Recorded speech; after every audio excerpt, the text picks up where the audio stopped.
Hello, welcome to my tutorial on how to draw a European eagle owl in coloured pencils.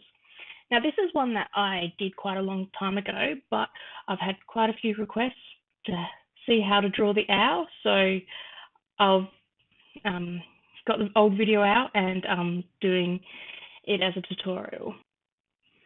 However, do be aware that this has been done with my old camera, so the quality isn't as good as what I have produced recently with my newer video camera. So I've started the sketch using Death 3 and Blue, and I'm just sketching in those dark areas around the face. I then used black and a yellow and an orange in the eye, and I made sure to keep my pencil sharp for that bit to get that detail in. And I'm also using green to get that brown tint to the feathers around the eye. I'm now blending it out using Odourless Solvent, and I'm using a very fine brush to do that. It's a size 0 filbert brush because you need to be able to get the detail and not smudge the colour into areas where you don't want it. In the lighter areas on the underside of the face, I'm using cold grey too, and I'm keeping my pencil marks quite short so that I'm not creating large, long strokes, because feathers are very short, especially on this particular bird and on the body of the bird. You want to keep little strokes and not try to do feather shapes. Just follow the reference photo and have a look at where your shadows are in the darker areas and the pattern that those marks make. And you're not trying to do actual individual feathers, because sometimes if you try and go for that look, it won't look real. I'm using black to get those darker shadows in, and doing a mix of black and the Death 3 and Blue. I've also been using a bit of the white luminance pencil to pull in the white highlights on the top of the feathers to get that slightly shiny look. With this section of the wing, there really isn't much feathers or distinct feathers. It's just a pattern of splotches which make that mottled look, and just try and do that. Don't focus on trying to draw feathers, because it won't work. Just focus on the patterns and the spots, and they don't have to be in exactly the right spot either. I have been using a little bit of light flesh as well on these feathers to get a slightly pinker colour, a creamy pink colour. So I'm working on the back flight wings now, and I'm doing the same thing using the same colours, sketching in the darker shadowed areas with the blue, the Death 3 and Blue, and then using grey, and I've also been using a little bit of cold grey 4, and then using the white luminance pencil to bring in the white lines rather than trying to keep them white beforehand. The white luminance pencil made that white section of those feathers stand out enough. They're not hugely white in the photo, it's just a lighter section. And I found that going over the top of the other colours made the effect that I wanted with those feathers.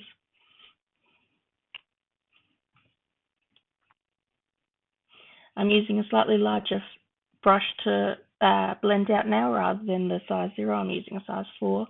Just makes blending a little bit quicker, but at this point you don't need those crisp details like you do around the face. This wings, because it's further away, it doesn't have quite the same sort of level of detail. I'm always using light layers of pencil. I don't press very hard, so I can keep going back and adding additional layers on top of what I've already done. And pretty much it's just a matter of going back after you finish a section, have a look at it and see what needs to be adjusted, what needs to be changed in your colours and your levels to get the look that you want. I had some sections of the feathers which I found a little bit difficult to get to the right colours that I wanted, and I had to go back quite a few times to adjust it.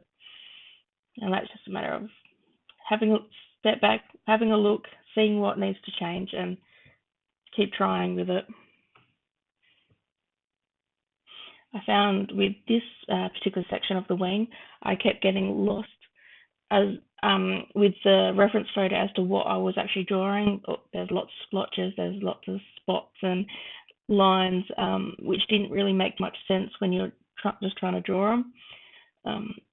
But I found you don't actually need to stress on getting them all in the right spot. Just near enough is good enough. No one's looking at the reference photo and saying, oh, that spot's not in the right spot. It's fine. You just want to get the direction of the general lines going in the right direction, like how I've gone over with the white pencil then and added some lines in. You want to get those going in the right direction and the right width apart, because the width shows the size of the feathers as well. Now onto the flight wings of this, the closest wing, and I've gone with the Indethrian blue as well as a little bit of black and the light flesh, and just sketched those in and then blended them out, and then darkening up those colours again. I'm making this wing darker because it's actually more in shadow than the back wing was. So it's those feathers will come out a lot darker. Now I do apologise for the camera jumping around a bit. This was done with my old setup, so every time I sat down I had to reset up my camera and redo it, which was a bit frustrating. But it means that it jumps around a bit, unfortunately. Now blending it out again, and then just going on with more colours. And I did use a bit of the Luminance Primrose as well, just to add.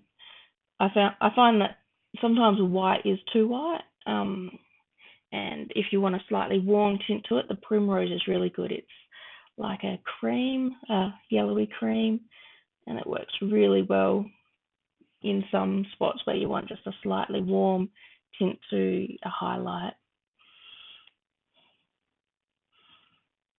I found this section of the wing quite difficult with all the stripes, and those feathers got a bit confusing as to what was going on, but I got it in the end.